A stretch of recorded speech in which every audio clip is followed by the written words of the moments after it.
भाई जी, जी। इसमें रिप्रेजेंटेटिव मतलब कि एक उदाहरण स्वरूप में एक मात्रा में वो फॉर्मूला हूँ ऐसा बता सकते हैं क्या? प्रतीक हूँ।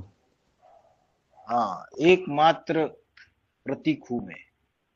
मतलब 84 जन्म में तो, लास्ट जन्म में तो अष्टदेव भी नीचे गिर जाते हैं। तो वो जो शाश्वत सनातन धर्म है या परम ब्रह्म जो है, अविनाशी है, ये कैसे साबित होगा प्रैक्टिकली? ये थ्योरी है क्या सिर्फ जो शास्त्रों में बोली जाती है? तो इस सृष्टि पे सदा कायम एक शिव बाबा है। तो कोई ना कोई व्यक्तित्व रहेगा जो उसको उदाहरण स्वरूप, जिसके ऊपर हम बता सकते हैं, उसके लिए बोला है।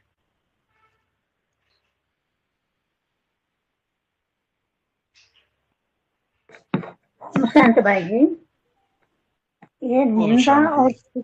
निंदा और स्तुति में समान है बोले तो ये बौद्धि लोग वो समान मानते हैं निंदा और स्तुति को। बौद्धि लोग बौद्धि है लोग। ना, बौद्धि लोग वो तो कायकवादी धर्म बोलते हैं, लेकिन निंदा और स्तुति एक ही जैसे रिसीव करते हैं क्या बौद्धि लोग? चाहे बौद्धि है, चाहे जैनी है, चाहे सन्यासी है, जितने भी राइटिस धर्म है, इसमें अहिंसा, सत्य बोलना, क्रोध न करना, निंदा स्तुति में समान रहना, ये अच्छे अच्छे गुण सिखाए जाते हैं। अभी बौद्धि रहते कहा है निंदा स्तुति में समान? बौद्धियों का तो राज नहीं आज रे। चली नहीं, वो तो पतन में चले गए। गौतम बुद्ध के लिए ये बात बताई जाती है। जो महात्मा बुद्ध हुए, जिन्होंने बौद्ध धर्म की स्थापना की,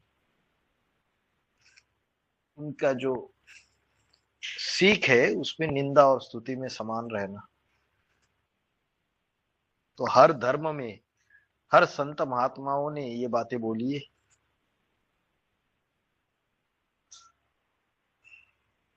ऐसा बोले तो प्रजापिता ब्रह्मा ऐसा पूरा ये स्टेजेस पूरा एक ही जैसे सुख दुख सर्दी गर्मी निंदा स्तुति सब एक ही जैसे रिसीव करते हैं कि आप बाबा का सामने बहुत साल इनके सामने गुजरे ना, हम तो नहीं देखी। ऐसे ही रहते हैं कुछ, कोई लोग इनको निंदा किया तो बिल्कुल गुस्सा नहीं आते। राम वाली आत्मा भी पुरुषार्थी जीवन में चार अवस्थाओं से पसार होती है शूटिंग पीरियड में। हाँ जी। लेकिन दूसरों के मुकाबले आत्मिक स्थिति का पुरुषार्थ ज्यादा होने की वजह से, निराकारी अवस्था ज्यादा होने की वजह से, बहुत सारी ग्लानि से भी उनके ऊपर प्रभाव दिखाई नहीं देता है।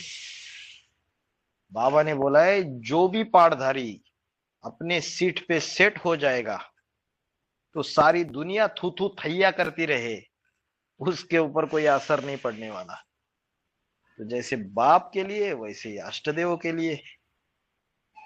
तो निराकारी स्टेज का प्रैक्टिकल प्रूफ क्या मिलेगा दुनिया को? निराकारी, निर्विकारी, निरंकारी। निराकारी स्टेज का प्रूफ ये मिलेगा कि सारी दुनिया ग्लानि कर रही है और वो मदमस्त है, अपना पुरुषार्थ कर रहा है, ईश्वरीय सेवा कर रहा है, उसके ऊपर कोई असर नहीं है।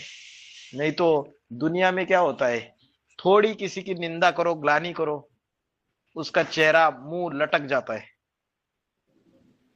दूसरों के सामने मुंह दिखाने के मुंह भी नहीं दिखाता है, निंदा वो सहन नहीं कर पाता है।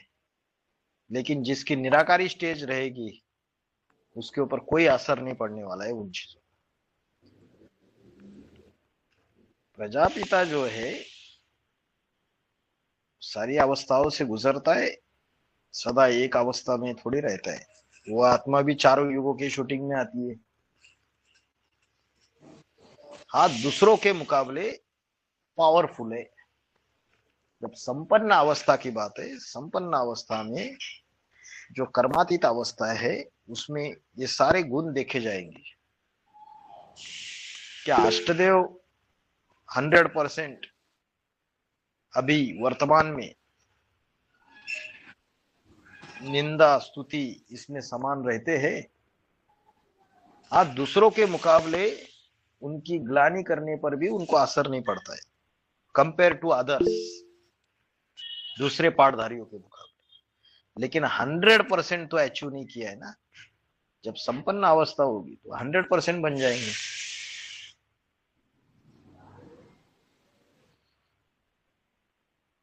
सब लोग पुरुषार्थी लोग हैं, लेकिन हमारा अंदर क्रोध है तो कोई ऐसा ग्लानि दिया तो क्रोध आता है, और ऐसा ऐसा है ना। बाबा को भी ऐसा ही होता था ना।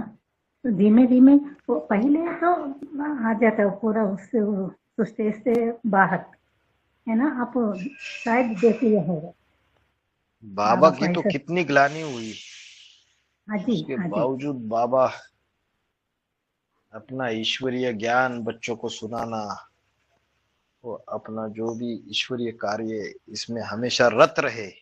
भारत, भा माना ज्ञान की रोशनी, रथ माना लगा हुआ, जो ज्ञान का प्रकाश, ज्ञान की रोशनी फैलाने में लगा रहता है, वो भारत है। तो बाबा के ऊपर तो इसका असर कम ही होता है, लेकिन कुछ भी नहीं होता है ऐसा नहीं बोल सकते। जब कुछ भी नहीं होता है वो 100% निराकारी अवस्था है, 100%।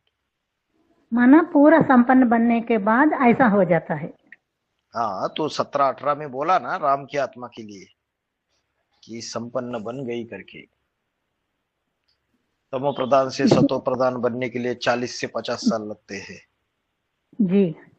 तो एक आत्मा अपनी हाईएस्ट स्टेज पे पहुंच जाती है, लेकिन फिर उसको बाबा ने बोला रिहर्सल में, शूटिंग पीरियड में आके फिर से 4 अवस्थाओं से पसार होना पड़ेगा। ऐसे नहीं कि सदाकाल संपन्न अवस्था में ही बनी रहेगी।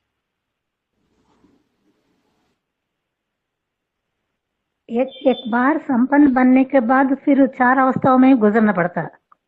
इसलिए गुजरना पड़ता है क्योंकि जी। ईश्वरीय सेवा का कार्य खत्म नहीं हुआ ना। ना, नहीं हुआ। हम सभी को 2036 तक, 2036 तक सारी दुनिया को, पतितों को पावन बनाने का ठेका लिया है। तो बच्चों के संबंध संपर्क में, बच्चों के संग के रंग में उन आत्माओं को आना रहता है।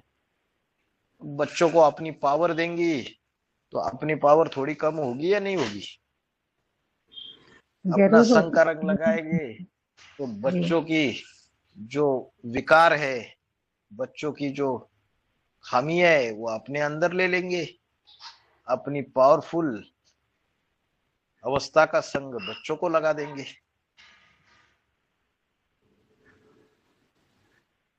ओम ऐसा शांति भाई। बोले तो 2036 प्रजापिता को भी ऐसा अप एंड डाउन होते रहते हैं, है ना। क्योंकि हम क्यों सभी नहीं? को संपन्न बनना है।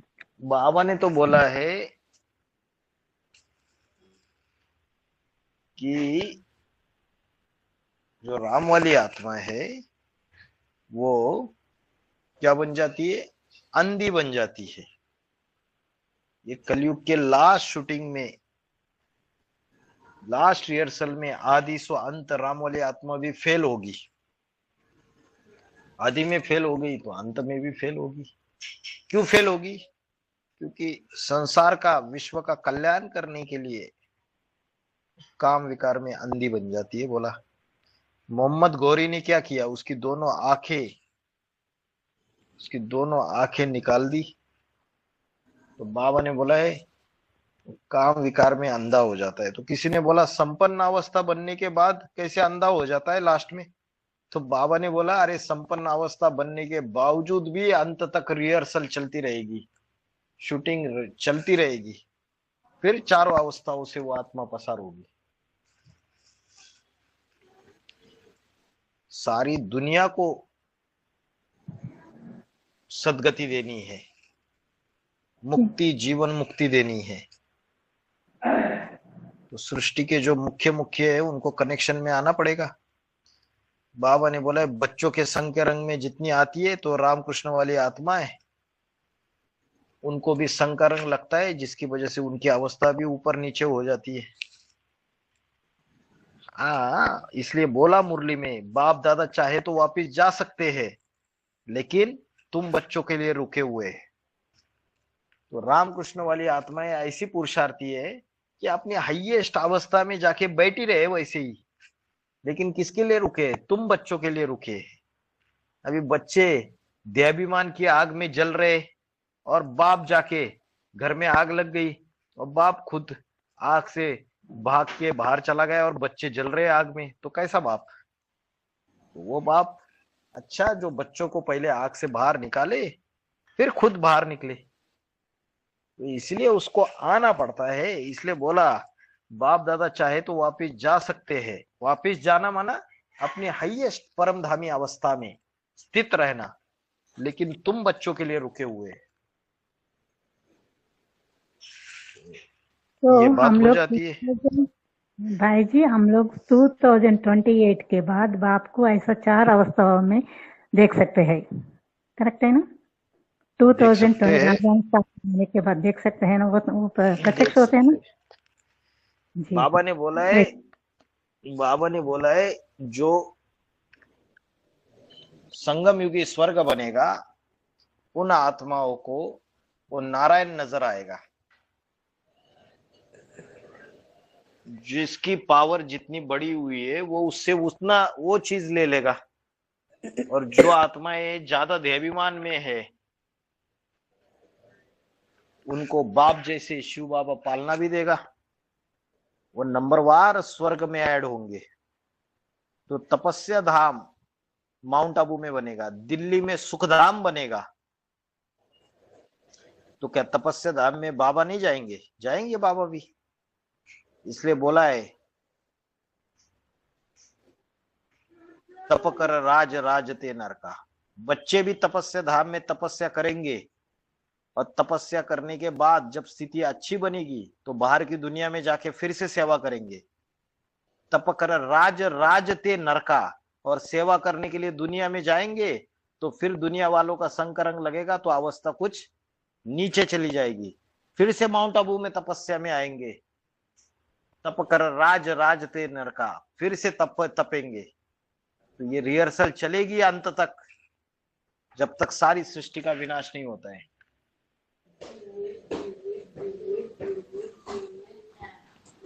बहुत अच्छा समझाया। ओम शांति भाई जी।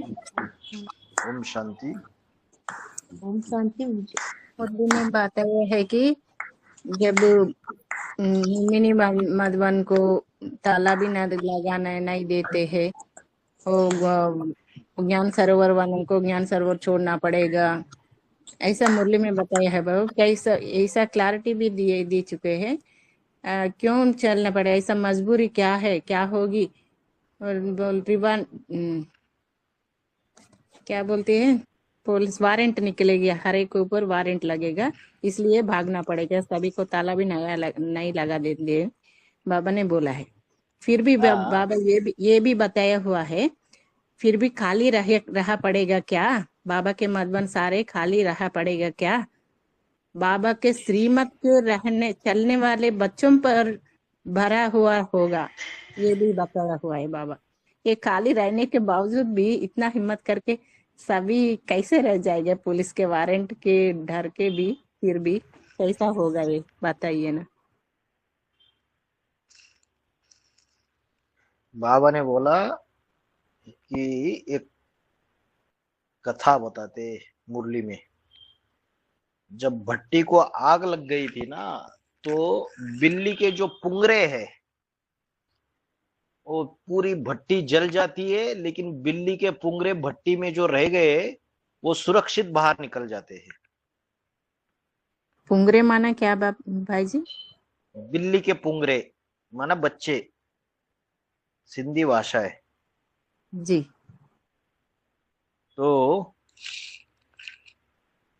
बम्बोर को आग लगेगी, मुरली में बोला है। जब माया के तूफान आएंगे, जब ऐसी परिस्थितियां आएगी कि सारी दुनिया दुश्मन बनेगी, तो कुछ ऐसे भी होंगे जिनकी अवस्था अच्छी है, उनके ऊपर उन चीजों का असर नहीं होगा। जैसे भारत में अलग अलग स्टेट से, अगर हिमाचल प्रदेश में जाओगे तो उसमें सारे हिंदू ही हिंदू है, मुस्लिम नहीं है, हिंदुओं की पॉपुलेशन ज्यादा है। बंगाल में जाओगे, बंगाल, वेस्ट बंगाल, वहां मुस्लिम्स की पॉपुलेशन ज्यादा है, 35-40% हो गई है। हर एक जगह के जो शासन चलाने वाले गवर्नमेंट है, कोई तृणमूल कांग्रेस है, कोई बीजेपी है हिंदुत्ववादी,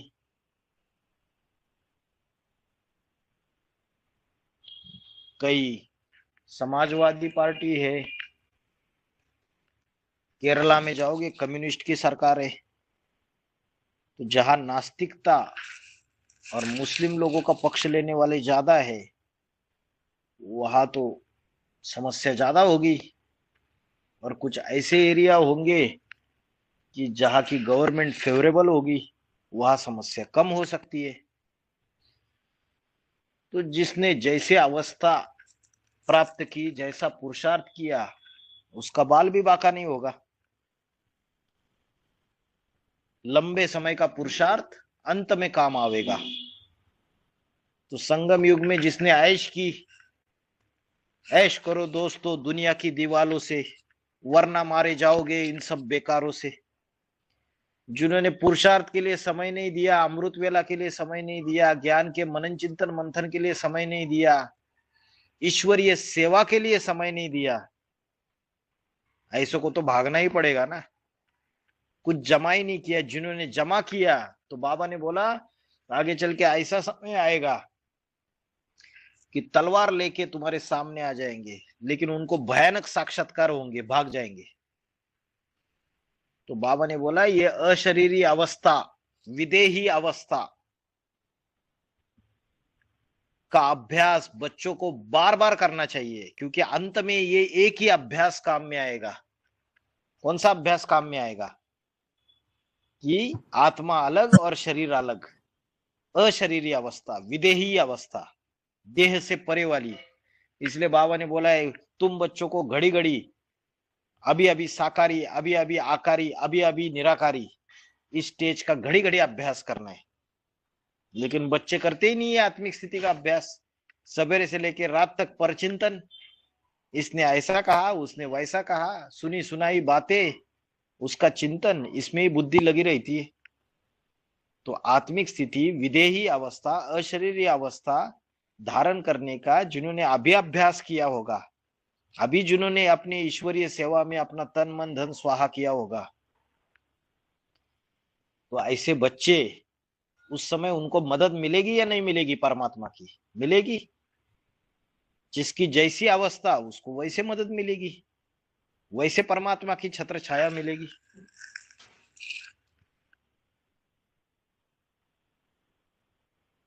सर्वधर्मान परित्यज मामेकम शरणम व्रज। उस एक को जो शरण किए, महाकाल को, उसका बाल भी बाका नहीं होगा। हो सकता है जिन्होंने अभी श्रीमत को महत्व दिया, मुरलियों के महावाक्यों को महत्व किया, अपने जीवन में धारण किया, उनके ऊपर कोई असर नहीं होगा। मुस्लिम बाबा ने मुरली में ऐसे ऐसे महावाक्य बोले हैं, दूसरे दूसरे धर्मों की पोल पट्टी खोली है।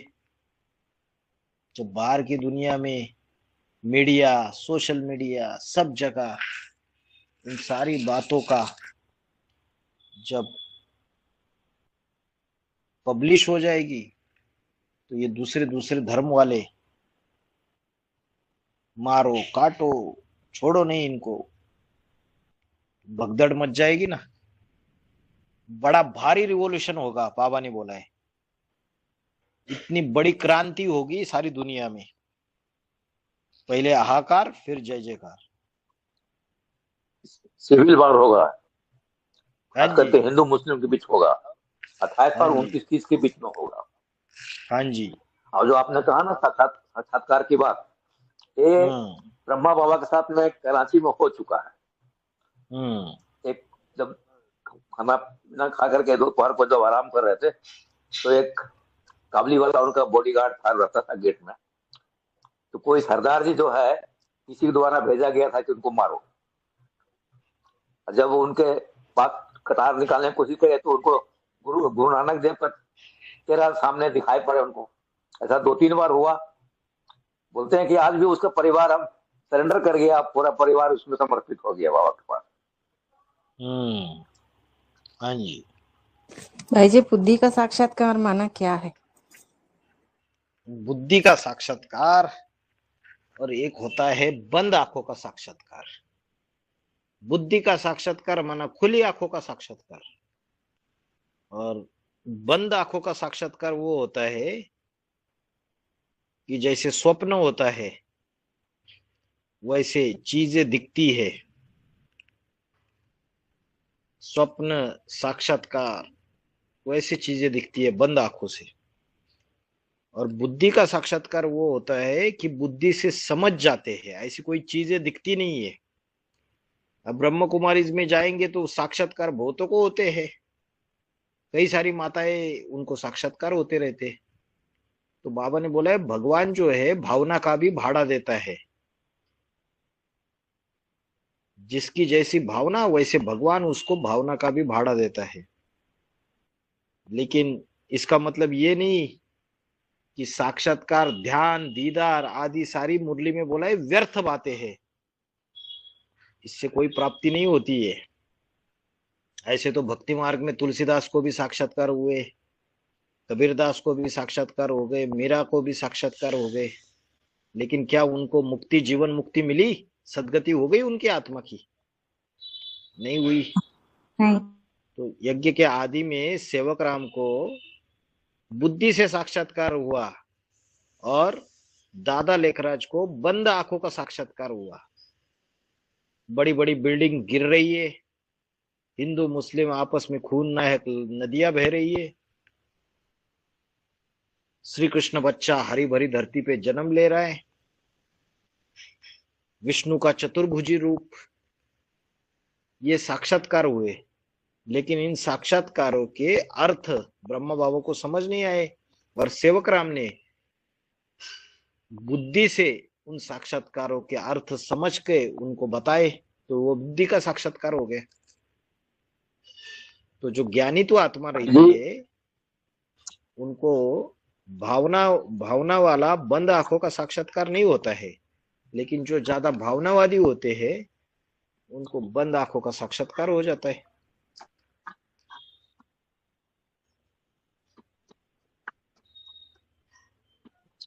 जी भाई। अपने बुद्धि से साक्षात्कार करके मुरली के द्वारा, जो मुरली में पॉइंट दिया हुआ है, उसी के साक्षात्कार के द्वारा तो बाबा को हम लोगों ने पहचाना। यही तो साक्षात्कार है बुद्धि के द्वारा। हाँ जी। ज्ञान के मनन चिंतन मंथन मुरली और अव्यक्त वाणियों के आधार से परमात्मा का पाठ जाना, वो बुद्धि का साक्षात्कार हो गया। बाकी अंधश्रद्धा से या बंद आंखों के साक्षात्कार से थोड़ी हमने भगवान को जाना है, ज्ञान के आधार से जाना। ज्ञान का तीसरा नेत्र वो हमारा खुल गया, जिससे हमने परमात्मा को पहचाना। और ओम शांति। ओम शांति। जब हाँ, द्वापर में हमारे सामने दुश्मन खड़ा होता है तो बाबा हमें कैसे, मतलब अभी कैसे इसका ट्रेनिंग देते हैं कि हम चक्रवर्ती राजा, मैं तुम्हें चक्रवर्ती राजा बनाता हूँ, ऐसे तो वो कैसे देते हैं? अभी गौतम बुद्ध का तो ऐसे है कि गौतम बुद्ध का तो क्या है, अहिंसा परमो दयाने कायरता वाली अहिंसा सिखाई। तो इसी के लिए बाबा आए हैं, तो हमको चक्रवर्ती राजा कैसे बनाते हैं? मतलब थोड़े से समय में जब कोई आता है ज्ञान में, तो उनको कैसे, मतलब अपने उस स्वरूप का, मतलब उस समय जब वो जो धैर्य होता है, वो जो दुश्मन सामने खड़ा हो, तो वो कैसे मतलब किसी को होता है, या तो ज्यादा, यानी कितने साल वो ज्ञान में रहता है इस पर निर्भर करता है, या देर से आने वालों को भी हो सकता है? नहीं, कितने सालों में ज्ञान में चलता है उसके ऊपर कोई निर्भर नहीं करता। Last so fast so first भी जा सकता है। और अभी जो ज्ञान में अभी अभी आए, वो ऐसा नहीं समझना पिछले जन्म में भी उन्होंने इस ज्ञान में थे, उन्होंने इस ज्ञान में पुरुषार्थ किया था, आत्मा का अभ्यास किया था, परमात्मा को याद किया था, पावर भरी थी। तो शरीर छोड़ने के बाद अभी पुनर्जन्म लेकर आए, अभी लेट आए, और बना बनाया माल, मुरलिया, अव्यक्त वानिया, उसके अच्छे अच्छे पॉइंट्स। अभी जो पहले हम लोग पुरुषार्थ करते थे तो कोई यूट्यूब चैनल नहीं था यज्ञ के अंदर, अभी ढेर सारे यूट्यूब चैनल, और पूरी मुरली सुननी पड़ती थी तब पता चलता था। अभी अच्छे अच्छे ज्ञान का बना बनाया रस, अच्छा अच्छा माल, कटिंग पॉइंट्स, छोटे छोटे 2-2 3-3 मिनट के बाबा के अच्छे अच्छे महावाक्य। अभी वही आत्मा बाद में भी आई है इतना फास्ट, 6 महीने में सारे ज्ञान के पॉइंट सुन के अच्छे से उसका मनन चिंतन मंथन करके बहुत आगे निकल जा सकती है। तो जो चक्रवर्ती की बात है, चक्रवर्ती का स्थूल अर्थ भी होता है, सूक्ष्म अर्थ भी होता है। ईश्वरीय सेवा के चक्कर लगाने वाला सबसे ज्यादा तो चक्रवर्ती राजा है। और सूक्ष्म अर्थ में जाओगे तो ये 4 युगों का जो चक्कर है कि मेरी आत्मा ने स्वदर्शन चक्र, स्व मना आत्मा, मेरी आत्मा ने 84 जन्म, कौन से जन्म लिए, सतयुग, त्रेता युग, द्वापर युग, कलयुग। तो अपने ज्ञान के आधार से आत्मा को याद करते हुए अपनी आत्मा के अनेक जन्मों के चक्र को घुमाना, मनन चिंतन मंथन करना। तो जब दुश्मन सामने आ जाता है, आपने बोला तो द्वापर युग की शूटिंग में हमें उसका मुकाबला करना है, चक्रवर्ती राजा बनना है, तो बाबा क्या ट्रेनिंग देते हैं? यही बाबा ट्रेनिंग देते हैं, आत्मिक स्थिति का अभ्यास सिखाते हैं। और जो आत्मिक स्थिति में होगा वो निर्भय निडर होगा, जिसको देहाभिमान होगा उसके अंदर भय होगा, अपने पापों का भय होगा, अपने कलंक लगेंगे उसका भय होगा, अपने अस्तित्व का भय होगा। जो निर्भय होगा वो आत्मिक स्थिति की पावर उसकी ज्यादा होगी। तो आत्मिक स्थिति का ज्यादा अभ्यास कीजिए, 2 बजे उठ जाइए, अमृत वेला 2 से 4 तपिए, सिर्फ साधारण याद से बच्चों के पाप कर्म भस्म नहीं होंगे। बाबा ने बोला है जब तक तीव्र योगाग्नि प्रज्वलित नहीं होगी तब तक पाप कर्म भस्म नहीं हो सकते। तो जो जितना आत्मिक स्थिति का अभ्यास स्ट्रिक्ट होके अमृत वेला पावरफुल करेगा, चक्रवर्ती राजा बन सकता है। वो आने वाले दुश्मनों को सामना कर सकता है। आत्मिक स्थिति का अभ्यास जितना ज्यादा होगा, अशरीरी अवस्था प्राप्त करने का अभ्यास जितना ज्यादा होगा, अभी अभी जन्म लिया हुआ बच्चा भी, बाबा ने बोला है 20-25 साल से ज्ञान में चलने वाले को भी पीछा छोड़ सकता है। कितना अर्पणमय है, कर्म करते हुए कितना ईश्वर की याद में समर्पित है। आत्मा का अभ्यास, ज्ञान योग की पढ़ाई, इसमें कितना पूरे 24 घंटे में कितना समय हम उसके लिए देते हैं, उसके ऊपर निर्भर करता है। कोई कोई ऐसे 20-20, 25-25 साल से यज्ञ में रह रहे, यज्ञ में खा रहे, पी रहे, सब कुछ कर रहे, अगर उनको ज्ञान का एक पॉइंट पूछो कुछ नहीं आएगा, उनको कोई लेना देना नहीं, उनको ईश्वरीय सेवा से भी कोई लेना देना नहीं। आपस में लड़ाई झगड़ा करेंगे, यज्ञ का वातावरण अशांत करेंगे, एक दूसरे का परचिंतन करते रहेंगे, कोई ज्ञान का अभ्यास नहीं करेंगे, कोई उमंग उत्साह नहीं रहेगा, आने वाले जिज्ञासुओं को सेटिस्फाई नहीं करेंगे, उनको ईश्वरीय ज्ञान में आगे नहीं बढ़ाएंगे। ऐसे भी है। तो जरूरी थोड़ी है कि पुराने पुरानी कर सकते और नए आने वाले नहीं कर सकते। वो तो पूर्व जन्म की प्रारब्ध लेके आत्मा आई हुई है। उसका जो ब्राह्मणत्व के एक, बाबा ने बोला है 2-3 जन्म भी हो सकते हैं संगम युग में 100 साल में, और जो पहले जो 2 जन्म लिए होंगे उसका ऐड होगा अभी इस जन्म में, वो पुरुषार्थ ऐड होगा, तो फास्ट जा सकती है आत्मा, चक्रवर्ती राजा बन सकती है। आत्मा के अनेक जन्मों का चक्र मनन चिंतन मंथन से जान सकती है।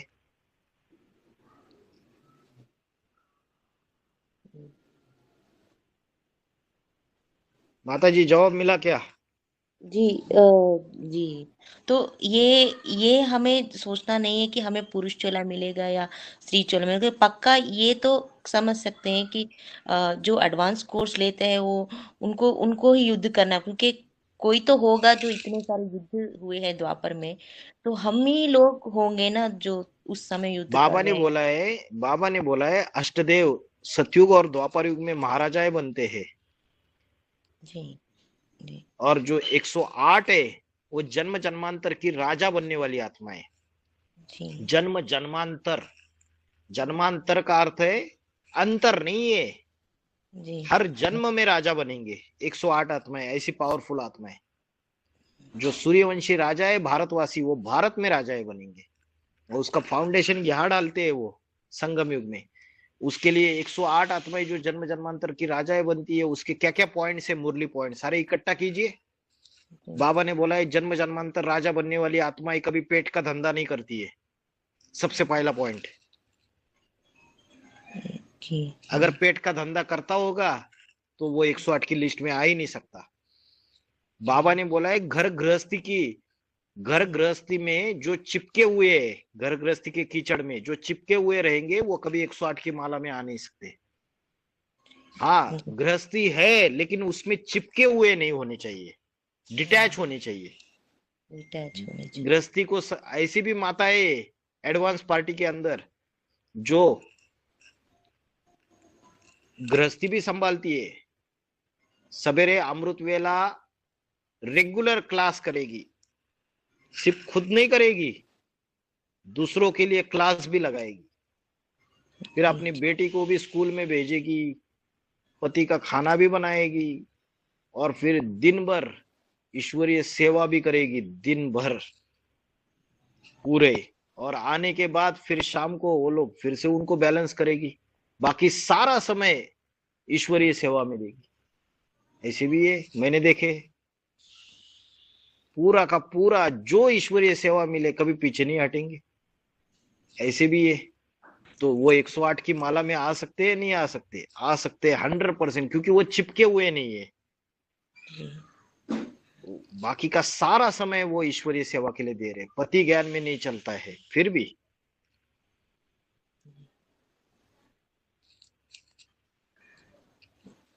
जी भाई साहब, ओम शांति। ओम शांति।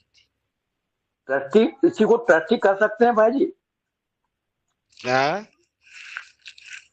ट्रस्टी हो जाना, जैसे हाँ एक नर्स है या एक डॉक्टर है, बच्चे को बचाने में, पेशेंट को बचाने में 100% एफर्ट लगाता है। जब वो उसको जीवित नहीं कर पाता तो न तो उसको दुख है उससे, वो दुख को अपना घर लेकर नहीं जाता, उससे अटैचमेंट नहीं है, सिर्फ ड्यूटी से अटैचमेंट है कि हाँ हमको उसको सेवा करना है, इसको हमको जिंदा रखना है, जिंदा करने की दवाई देनी है। ये एग्जाम्पल सेट होता है। ट्रस्टी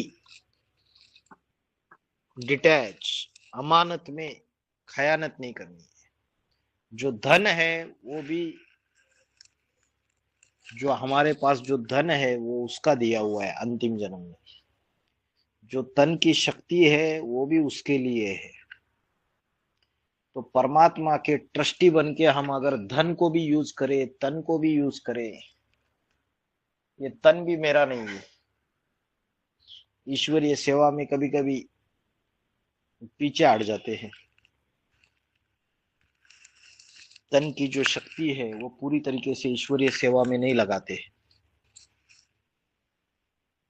तो अपने कर्मों से अटैच न होना, आपने जो एग्जाम्पल दिया वो अपने कर्मों से अटैच न होने वाला एग्जाम्पल दिया, डिटैच होके कर्म करना। और मैं जो बोल रहा हूं वो ये बोल रहा हूं कि घर गृहस्थ में चिपके हुए नहीं रहना, कि सवेरे से लेके शाम तक जो टाइम खाली है उसमें हम वही चिंतन करते रहते हैं। फिर वस्तुओं का संग्रह करेगी माताएं, ये चीज लानी है घर में, वो चीज लानी है। अरे उससे अच्छा ईश्वरीय सेवा में समय दे दो, दूसरों को ज्ञान सुनाओ, फोन में कोर्स करो, यही सारी सेवाएं कर सकते हैं। जितना गृहस्थी के लिए आवश्यक है उतनी चीजें करके, जो बेसिक नीड्स है, बाकी सारा समय ईश्वरीय सेवा में लगाना।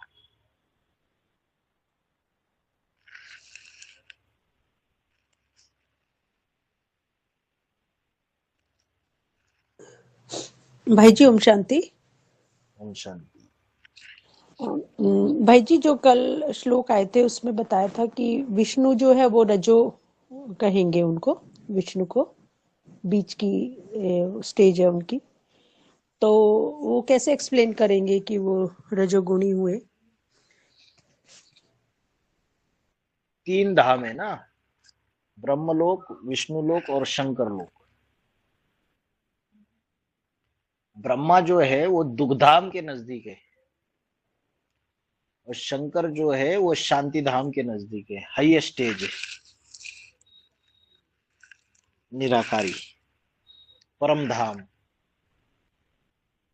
तो जो परम धाम है वो निराकारी स्टेज जो है वो सत्व गुण से संबंधित है, शांति धाम।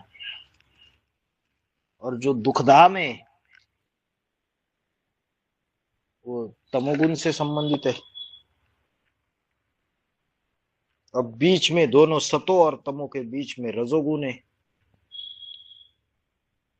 लेकिन आपने जो प्रश्न पूछा, सही प्रश्न पूछा।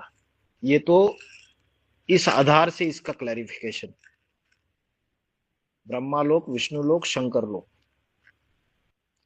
लेकिन 2 तरीके के पुरुष, क्षर और अक्षर, जब इसका क्लैरिफिकेशन बाबा देते हैं तो बाबा ने बोला क्षर और अक्षर, और एक तीसरी कैटेगरी है, वो है विष्णु पद वाली, परम पद वाली। इन दोनों से परे है वो। अक्षर तो शिव है, और क्षर क्षरित होने वाली सारी दुनिया है। और इन दोनों से परे जो परम पदधारी विष्णु है, वो कैटेगरी। तो विष्णु को अभी हमने आज जो देखा 20 से 27, तो विष्णु की जो स्टेज है वो त्रिगुणातीत स्टेज है, तीनों गुणों से अतीत। नर से नारायण, विष्णु पद, इसी शरीर से नर से नारायण। तो विष्णु के भी 2 रूप है, एक है सतयुगी नारायण और एक है संगम युगी लक्ष्मी नारायण। जो सतयुगी लक्ष्मी नारायण है वो जो रूप है उसको त्रिगुणातीत नहीं कहेंगे, क्योंकि सतयुग के जो लक्ष्मी नारायण है वो 16 कला संपूर्ण है और धीरे धीरे नीचे उतरते जाएंगे। वो कलातीत नहीं है, त्रिगुणातीत नहीं है। लेकिन जो संगम युग में पुरुषार्थ करके जो परम पद प्राप्त करने वाला जो विष्णु पद है वो त्रिगुणातीत है। समझ में आया माता जी? जी जी भाई जी। हाँ जी, हाँ जी।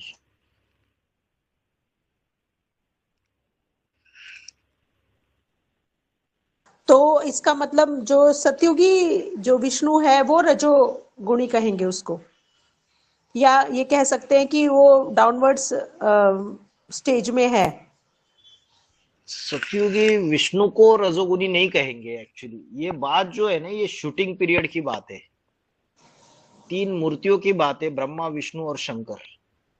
ब्रह्मा की जो अवस्था है ना वो साकारी अवस्था पुरुषार्थी जीवन में।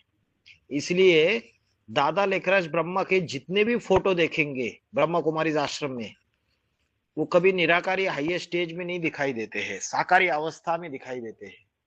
माँ होती है साकारी और बाप होता है निराकारी। तो ब्रह्मा ने, जो दादा लेखराज जी ने जो ब्रह्मा का पाठ बजाया, या ब्रह्मा जगदम्बा जो संगम युग में पाठ बजाती है, वो तामसत्व का प्रतीक है। और विष्णु जो वैष्णवी शक्ति, जो बैलेंस है सतो और तमो दोनों का, वो राजसी का प्रतीक है। और शंकर जो हाईएस्ट निराकारी स्टेज धारण कर लेता है, जो इसकी निराकारी स्टेज परम धाम से नजदीक होती है, वो सत्व का प्रतीक है। लेकिन फिर ये प्रश्न आ जाता है, ब्रह्मा के द्वारा स्थापना, शंकर के द्वारा विनाश, और विनाश का कार्य तो तमस से होता है, सत्व से नहीं होता है। हाँ जी। है ना? तो अलग अलग कॉन्टेक्स्ट में, अलग अलग कॉन्टेक्स्ट में अलग अलग तरीके से मैंने जो ब्रह्मपुरी, विष्णुपुरी, शंकरपुरी, उसके आधार से हाईएस्ट स्टेजेस के आधार से समझाया। फिर उनका जो कर्तव्य है कि शंकर के द्वारा विनाश, तो जो कर्तव्य है, उन्होंने जो विनाश का कर्तव्य बजाया, उस विनाशकारी कर्तव्य के लिए उनको तमस तत्व का प्रधानता होना जरूरी है। हाँ जी। तभी वो विनाशकारी कार्य कर सकते। जैसे महाकाली, महाकाली भी विनाशकारी दिखाई, तो उसके अंदर तमस, इसलिए दुर्गा जो है वो सात्विक रूप है देवी का, और जो महाकाली है वो उसका तामसी स्वरूप है। जैसा कर्तव्य, मतलब शंकर का पाठधारी भी अनेक अनेक कर्तव्य करता है शूटिंग पीरियड में। जिस समय जो शूटिंग हुआ, जैसा कर्तव्य हुआ, उस आधार से उनको सतो रजो तमो में बांट सकते हैं। फिर ऐसा भी है। अच्छा। अलग अलग कॉन्टेक्स्ट में अलग अलग तरीके से वो ये होगा। हाँ जी, ठीक। भाई जी, बाबा ने तो बोला कि शंकर क्या करता है, कुछ भी नहीं। हाँ, शक्तियां ही विनाश का कार्य करती है। शंकर द्वारा विनाश गाया हुआ है, लेकिन शक्तियां ही विनाश का पार्ट बजाती है। शंकर का तो कोई पार्ट नहीं, वो और सूक्ष्मता है। फिर कर्मेंद्रियों से कोई पार्ट नहीं बजाता, वो तो निराकारी स्टेज में स्थित रहता है।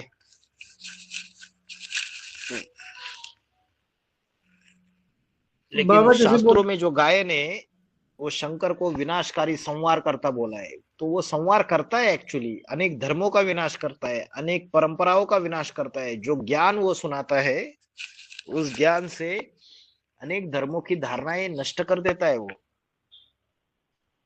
कुरीतियों का विनाश कर देता है, अनेक परंपराओं का विनाश कर देता है, और एक सनातन धर्म स्थापन करता है।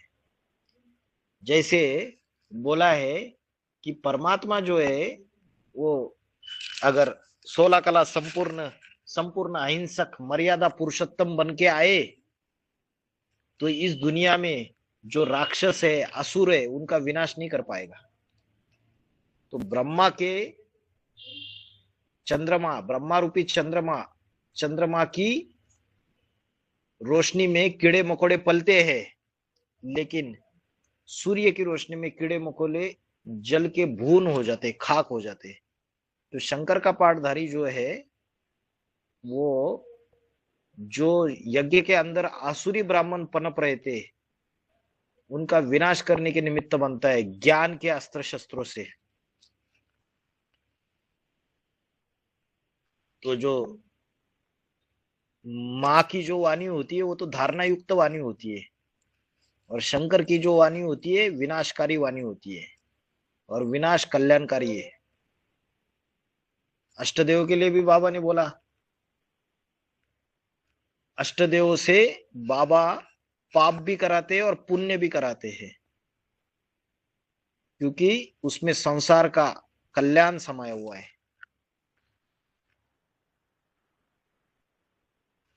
शंकर का पाठ विनाशकारी होते हुए भी कल्याणकारी है। गूंजी विनाश की वाणी, फिर भी कितनी कल्याणी, गाना बना हुआ है एक ब्रह्म कुमारी में।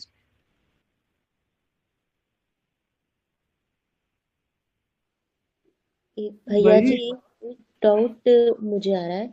जब अंतिम समय में अगर शंकर जी का ही अवस्था उतना तामसी हो जाए, तो हमारा क्या होगा? मतलब जो इतना निरंकारी स्टेज में पहुंचने के बाद अगर वो चलो तामसी, आपने उसकी अवस्था तामसी नहीं है। मुरली में बोला है, सारी दुनिया की हत्या करने के बावजूद उसके ऊपर कोई पाप नहीं चढ़ता है। यस्य नाहं कृतो भावो बुद्धिर यस्य न लिप्यते हत्वा पीस ईमान लोकान न हंति न निबध्यते।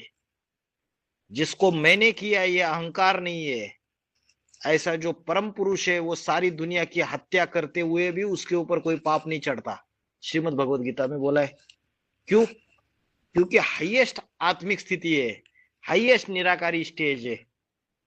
उस निराकारी स्टेज में रहते हुए संसार के कल्याण के लिए वो ये कार्य करता है।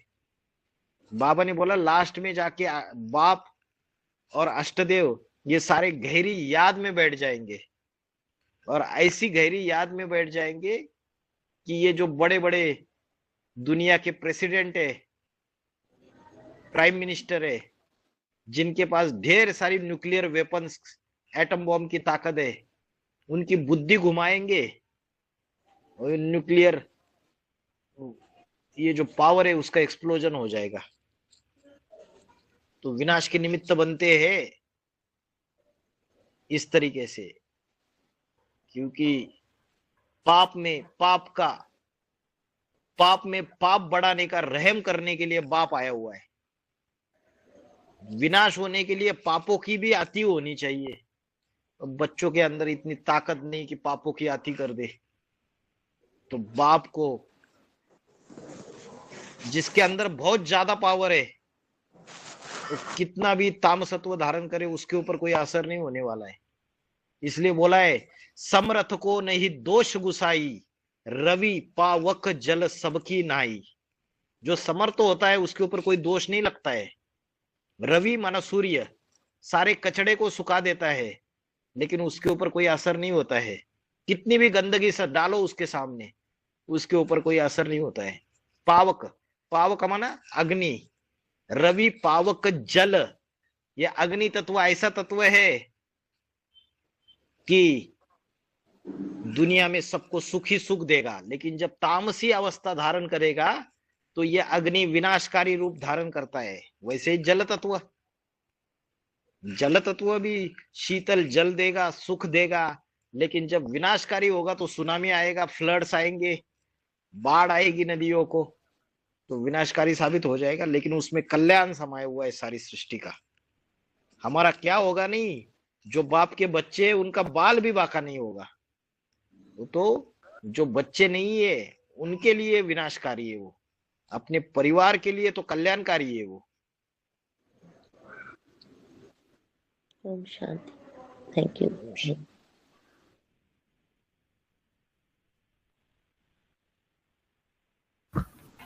भाई बाबा जैसे कहते हैं ना, ज्ञान सुनना सुनाना तो बहुत हो गया, लेकिन अब ज्ञान को प्रैक्टिकल जीवन में लाओ। हाँ जी, ज्ञान सुनते तो बहुत है, लेकिन वो प्रैक्टिकल जीवन में अनुभव नहीं होता उतना जितना होना चाहिए।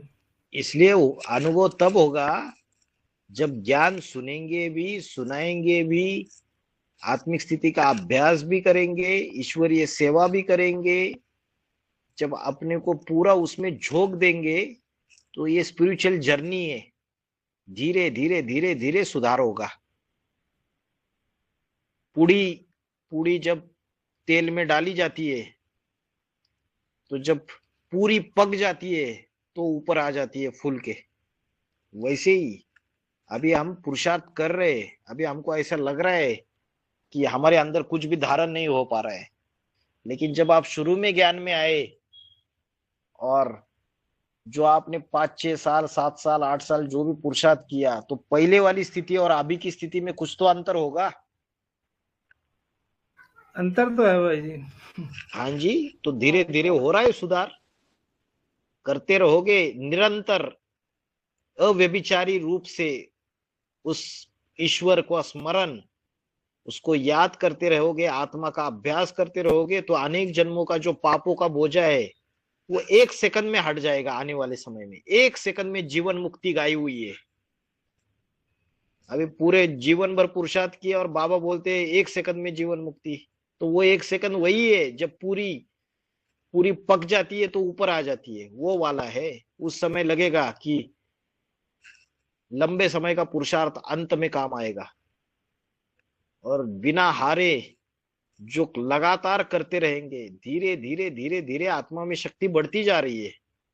अनेक जन्मों में हमने 5,000 साल हम सीढ़ी से नीचे उतरे, अभी हमें क्या चाहिए?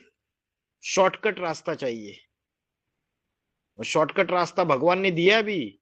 100 साल के संगम युग में 5,000 साल सीढ़ी से नीचे उतरने के लिए लगे, और भगवान के सहयोग से ज्ञान योग राजयोग की पढ़ाई, इससे सिर्फ 100 सालों में हम सीढ़ी वापस उल्टी चढ़ेंगे।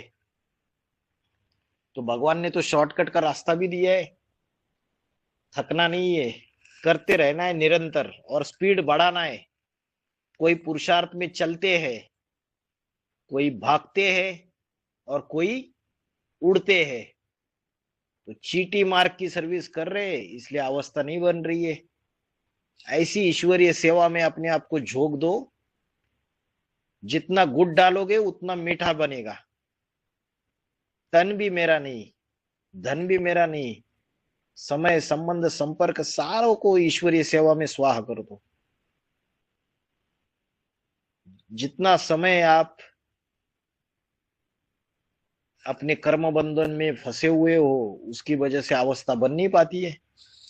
जितना आप अर्पण में होते जाओगे तो मन रूपी आत्मा रूपी दर्पण स्पष्ट दिखाई देगा। तो अर्पण में हो जाओ, देखो कैसे अवस्था और बढ़ती है, सुधरती है।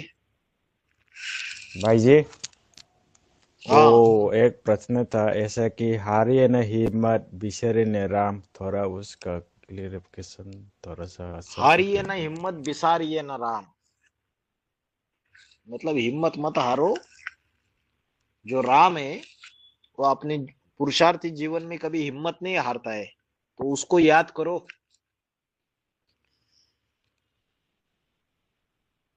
जीवन में कई बार पुरुषार्थी जीवन में हम फेल हो जाते, तो फिर से जैसे साइकिल चलाने वाला गिर जाता है, फिर इधर उधर देखता है, फिर से साइकिल पे बैठ जाता है, फिर गिर जाता है, इधर उधर देखता है, फिर से साइकिल पे बैठ जाता है। हिम्मत हारता नहीं है, तो साइकिल सीख जाता है।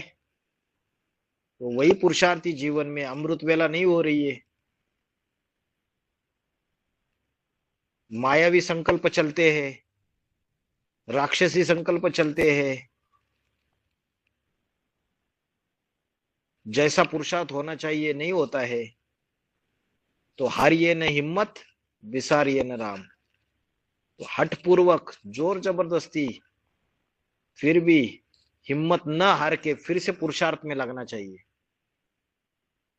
आज नहीं हुई अमृत वेला, फिर दिन भर बार बार आत्मिक स्थिति का अभ्यास करना चाहिए। दूसरे दिन अमृत वेला हो जाएगी। एक दिन नहीं हुई, 2 दिन नहीं हुई, हिम्मत नहीं हारनी चाहिए। कोई गलती हो गई, ठीक है, तो उस गलती से जो गिल्ट आता है, उस गिल्ट से और भी अवस्था डाउन हो जाती है। अभी अमृत वेला किसी की हुई नहीं, तो वो दिन भर अमृत वेला नहीं हुई, उसकी वजह से जो अवस्था नीचे चली गई, उससे ज्यादा अवस्था नीचे तब जाती है जब दिन भर हम ये सोचते रहते हैं, आज मेरी अमृत वेला नहीं हुई, आज मेरी अमृत वेला नहीं हुई। 50 लोगों को सुनाते हैं। तो जो वर्णन करते हैं हम दूसरों को, और उससे वजह से आत्मा का और हनन हो जाता है, नीचे चली जाती है आत्मा। तो अमृत वेला न होने से जितना पतन नहीं हुआ आत्मा का, उससे ज्यादा पतन उसको वर्णन करने से, उसको बार बार रिपीट करने से हो गया। तो बोला है हारिए न हिम्मत बिसारिए न राम। तो हिम्मत मत हारो। एक बार नहीं हुआ, 2 बार नहीं हुआ, फिर से मेहनत करो, पुरुषार्थ करो, अभ्यास करो निरंतर। बाबा ने जो अलग अलग फॉर्मूले दिए, रात को सोते समय पोता में लिखो, रात को सोते समय 10-15 मिनट याद करके सो जाओ, मोबाइल बाजू में रख दो, बाबा को बताओ अमृत वेला इतने बजे उठाओ। जो भी गलतियां होती है उसको लिख के दे दो बाबा को। हारिए नहीं हिम्मत बिसारिए नहीं राम। ठीक है, समझ में आया? भाई जी भाई जी, जो चोला दो स्त्री का ले लेते हैं तो क्या वो चंद्रवंशी है क्या पुरुषार्थी जीवन में? पुरुषार्थी जीवन में क्या? पुरुषार्थी जीवन में दो चोला स्त्री के हो गए तो तीसरा आदमी का तो होगा ही होगा, लेकिन वो क्या चंद्रवंशी है? पुरुषार्थी जीवन में या संगम युग में 100 साल के? संगम युग में 100 साल के हैं। 2 चोला स्त्री का ले लिया और तीसरा चोला पुरुष का ले लिया तो वो नहीं, चंद्रवंशी है क्या? ऐसा क्वेश्चन वो है दो आपका? हाँ, दो चोला मतलब स्त्री के हो गए तो वो क्या चंद्रवंशी है? ऐसा तो बाबा ने नहीं बताया। बाबा ने ये बताया है जो जन्म जन्मांतर जिनके अंदर पुरुषी स्वभाव संस्कार ज्यादा हो गए वो 2 जन्म रुद्रमाला के मन के 2 जन्म पुरुष 1 जन्म स्त्री का लेंगे। 1 जन्म स्त्री का फिर 2 जन्म पुरुष का। अभी लास्ट जन्म में कोई एक्सेप्शन हो सकता है, अपवाद। जगदम्बा यज्ञ के आदि में भी स्त्री चोले में थी गीता माता, जो बोल बोल करने वाली माता, और जो अभी का जन्म है वर्तमान का उसमें भी स्त्री चोले में ही है। तो भाई जी, इनका तो बीच का जन्म और है ना, 18 साल 19 साल उनके तो बीच वाले जन्म और है ना। 47 में तो शरीर छोड़ा, 66 में जन्म लिया तो बीच में 18 साल और आ गए। उसमें हाँ, क्या तो जन्म वो लिया जन्म होगा उन्होंने क्या तो पता है नहीं है। हमको तो पता नहीं है ना, जब खुलेगा तो पता चलेगा।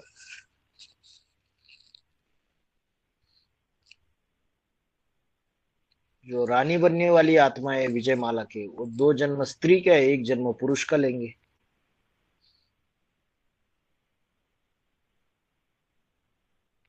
ऐसे बोला है बाबा ने।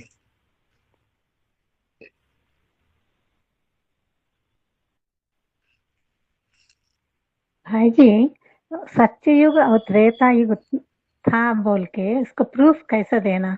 ये द्वापर कलयुग का तो कुछ ही खुदाई में वस्तु मिलते हैं ना, इसका आधार पर बताते हैं। ये सतयुग त्रेता युग के लिए कैसा बताना?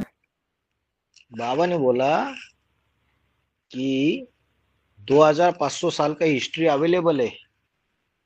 हाँ जी, हाँ जी, तो 24 घंटे में आधा दिन आधी रात, वैसे ही द्वापर युग और कलयुग का हिस्ट्री अवेलेबल है।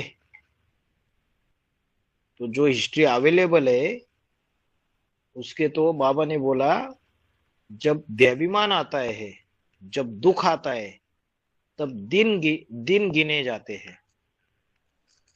तो इसलिए दिन गिने जाते हैं, विक्रमी संवत, हिजरी संवत, कैलेंडर, अलग अलग जो संवत आए तो दिन की गणना शुरू हो गई। 2500 साल का हिस्ट्री। लेकिन सतयुग और त्रेतायुग जो है जी, उसमें देहाभिमान था नहीं, तो ये काल गणना थी ही नहीं।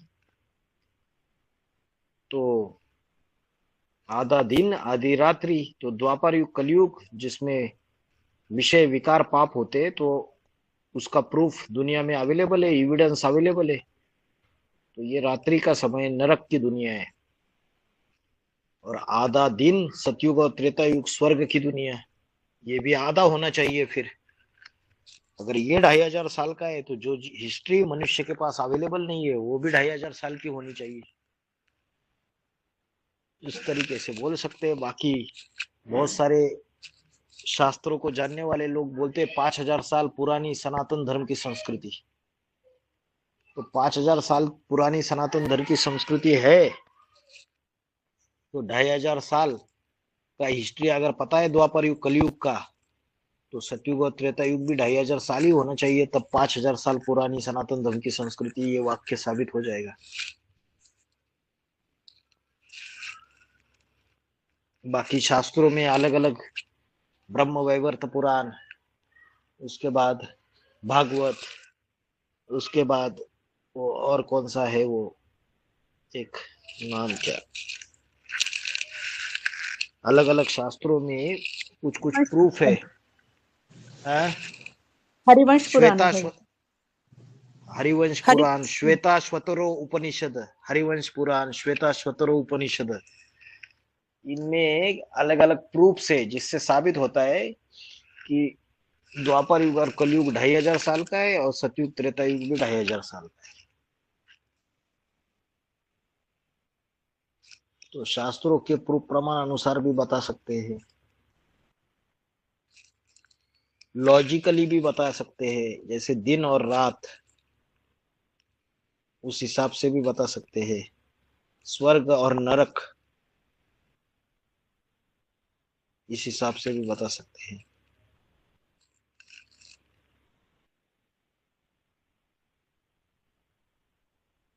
भाई जी लड़ाई कब तक रहेगी, कब तक उनको आने नहीं देंगे, ज्यादा ही हो गया जब फिर क्या करेंगे अपन, मधुबन में क्या करेंगे? नहीं आने, मधुबन में नहीं क्या आने देंगे तो तब तक क्या नहीं आने करेंगे फिर देंगे? हम?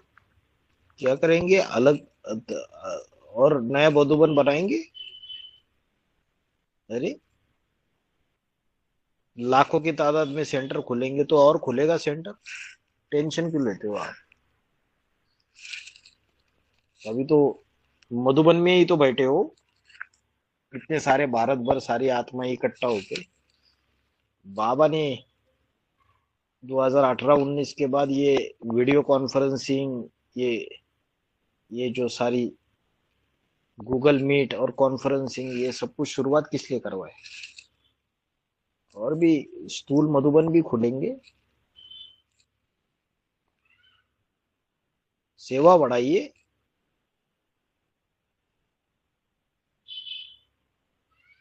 ठीक है, रुके फिर। भाई जी, हाँ बोलिए। भारत ज्योतिर्लिंगम भारत में जो गाई जाती है, तो भारत सूर्यवंशी की यादगार में, तो हाँ इसमें पहला जो मन का है बाबा का, तो सोमनाथ हो गई, काशी हाँ दूसरी नंबर, काशी उत्तराखंड के जो, उत्तराखंड का नहीं, उत्तर प्रदेश का काशी विश्वनाथ, बनारसी। हाँ। और केदारनाथ को तो वो 9 नंबर रवीश भाई के बोल दिए। तो बाकी जैसे कि आंध्रा का 9 नंबर है या मल्लिकार्जुना, 10 नंबर है? रवीश रवीश भाई की 10 नंबर, हाँ 10 नंबर का। तो ये मल्लिकार्जुना हो गया आंध्रा का, महाकालेश्वर ये उज्जैन का मध्य प्रदेश, ओंकारेश्वर ये भी मध्य प्रदेश का, जैसे कि केदारनाथ हो गया भीमाशंकर, फिर त्र्यंबकेश्वर वैद्यनाथ झारखंड के, त्र्यंबकेश्वर ये महाराष्ट्र का, नागेश्वर ये गुजरात का। ये जो है वो सब स्तर में कौन सा किसका होगा ये 500 नंबर का कौन सा होगा? ये पूना वाला होगा, भीमाशंकर वाला। क्या पता, 5वें नंबर वाले को पूछो, उनको क्या पता।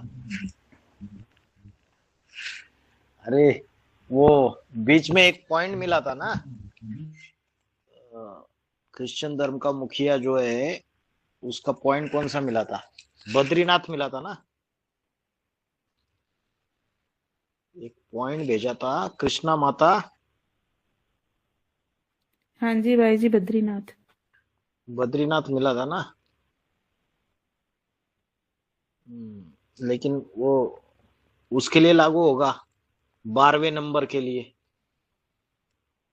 बद्रीनाथ 12 ज्योतिर्लिंगों में आता है क्या, या 4 धामों में नहीं आता है? आता, नहीं आता, 4 धामों में आता। अच्छा, तो टैली करना पड़ेगा ना। महाकालेश्वर किसका है उज्जैन में? अगर नंबर 1 के लिए सोमनाथ टैली करोगे,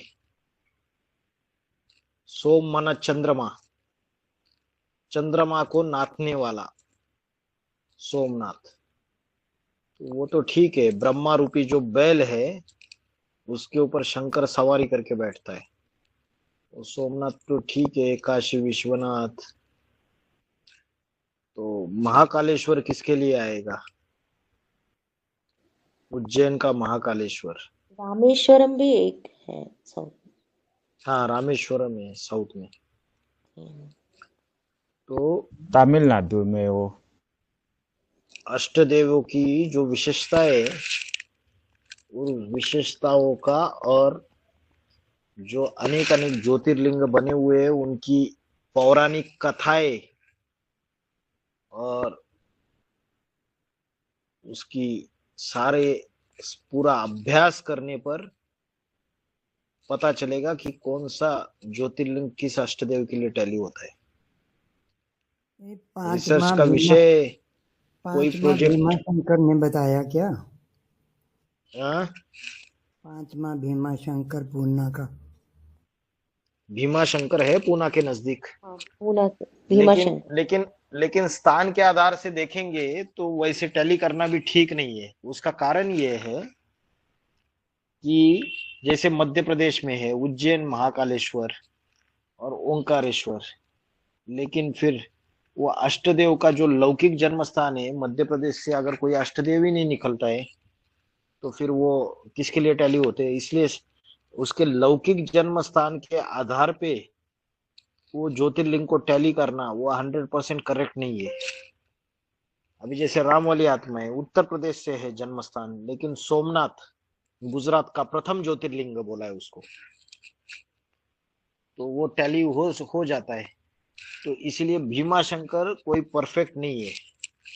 उसके लिए उन ज्योतिर्लिंगों की जो पौराणिक कथा है उसका अभ्यास करके जो अभी वर्तमान में जो अष्टदेव के पाठधारी है उनके जो गुण विशेष है संगम युग में उससे टैली करना पड़ेगा, तब जाके वो बात साबित होगी।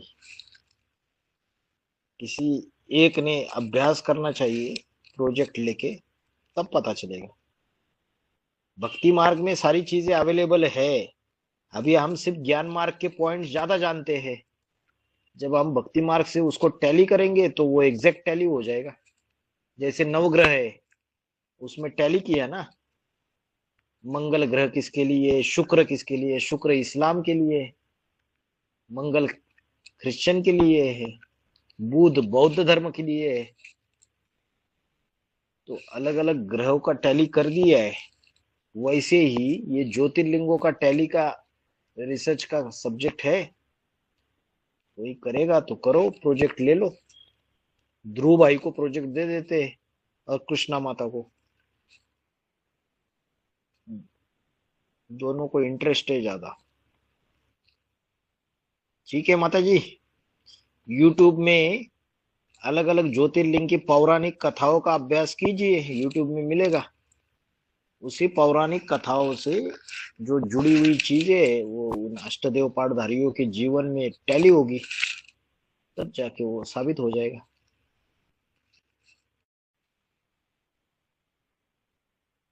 भाई जी ये बैद्यनाथ जो है 7 नंबर का हिसाब से लागू होगा क्या? बैद्यनाथ जैसा कि वैद्यनाथ 6 नंबर मेडिकल डिपार्टमेंट से कनेक्टेड जो नकुल है, न इस कुल का न उस कुल का सन्यासी। बाबा ने बोला नकुल जो था वो औषधियों का ज्ञाता था, तो बाबा ने बोला मेडिकल डिपार्टमेंट से कनेक्ट होगा। वैद्यनाथ, वैद्य ये जो मेडिकल की ट्रीटमेंट देता है उसको वैद्य बोलते हैं, उससे टैली हो सकता है। सन्यासी धर्म, कोई सन्यासी धर्म हो रही।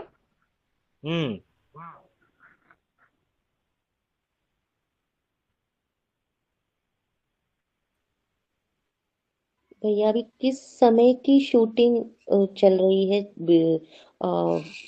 बाहर की दुनिया में और ब्राह्मणों की दुनिया? सतो तमो प्रधान, सतो सामान्य सब बोलते। ब्राह्मणों की दुनिया में शूटिंग जो चलती है होल सोल जनरली जो सारे यज्ञ के लिए, और एक इंडिविजुअल आत्मा की भी अलग शूटिंग चलती है। अभी कोई आत्मा अभी ज्ञान में आई तो वो तो सतो प्रधान अवस्था में रहती है, लेकिन यज्ञ को अगर कंसीडर किया तो यज्ञ की जो शूटिंग चल रही है अभी वो रजो अवस्था की शूटिंग चल रही है। 2024 में रजो प्रधान, बाद में कलयुग की शूटिंग चलेगी 27, 28 में, 27, 28। ओम शांति भाई जी। बाबा ने बोला है कि किसी के भी पाठ का पता बोर्ड पर लिखकर या कागज पर लिखकर नहीं बताएंगे, तो अपने सीट पर सेट होने के लिए किस प्रकार का पुरुषार्थ करना चाहिए कि अपने पाठ का पता चले? अपने पाठ का पता चलने के लिए 8 तो सीट पे सेट हो गए अष्टदेव 2018 में, तो 2028 तक 108 को सीट पे सेट होना है। तो 108 को सीट पे सेट होने के लिए पहले तो ये समझना पड़ेगा कि मेरा मुखिया कौन है अष्टदेव में, मैं किस ग्रुप की आत्मा हूं, पहले तो ये समझना पड़ेगा। जब ग्रुप पता चल जाएगा, ग्रुप का मुखिया पता चल जाएगा, तो पुरुषार्थ की शुरुआत हो जाएगी। और जब पुरुषार्थ की शुरुआत हो जाएगी तो धीरे धीरे अगर लक्ष्य पकड़ेंगे 108 की माला में आने के या 1000 भुजाओं में आने के, हर एक अष्टदेव की अपनी अपनी 1000 भुजाएं बोला है, राज परिवार में आने का लक्ष्य पकड़ेंगे तो उस तरीके से पुरुषार्थ शुरू करेंगे। पुरुषार्थ क्या है? आत्मिक स्थिति का अभ्यास, अमृत वेला, रोज ज्ञान मुरलियों का अभ्यास, आत्मा के अंदर दैवी गुणों को धारण करना, आसुरी वृत्तियों को त्याग देना, ईश्वरीय सेवा करना, अपना तन ईश्वरीय सेवा में लगाना, धन लगाना, मन के संकल्प ईश्वरीय सेवा में लगाने, वाइब्रेशन मात्र ईश्वर की सेवाओं में अर्पण करना, ये करेंगे तो पहले संकल्प रहेगा कि मुझे 108 की माला में आना है, या मुझे 1000 में आना है, या मुझे 16108 के राज परिवार में आना है। तो जब संकल्प रखेंगे और बार बार बार बार वो संकल्प अमृत वेला करते रहेंगे, तो उस हिसाब से संकल्प का फल, अपना पुरुषार्थ भी, लक्षण भी आते जाएंगे फिर, और लक्षण आते जाएंगे, पुरुषार्थ बढ़ता जाएगा, सेवा का स्टॉक बढ़ता जाएगा, तो सेवा के स्टॉक के आधार पे ही सीट पे सेट हो जाएंगे, अपना नंबर पता चल जाएगा। सेवा के स्टॉक के आधार पे ही अपना नंबर पता चलेगा। मैं माला में कौन से नंबर का मानता हूं? जिसका सेवा का स्टॉक ज्यादा, उसका मन का ऊंचा। ईश्वरीय सेवा करेगा ही वो जिसको ज्ञान गहराई में, बुद्धि में बैठा हुआ है। जिसके बुद्धि में ज्ञान ही गहराई में बैठा नहीं है, वो ईश्वरीय सेवा क्या करेगा? गहरा ज्ञानी सो गहरा योगी। गहराई में ज्ञान है तो ईश्वर को याद भी करेगा। अब बाबा ने बोला है सेवाधारी बच्चों को बाप याद करते, तो उसको एक्स्ट्रा पावर मिलेगी। ठीक है जी भाई जी, धन्यवाद।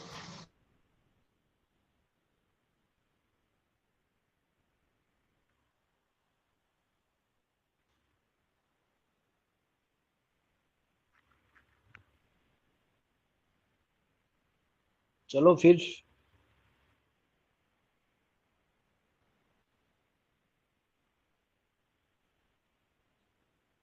रुकते हैं।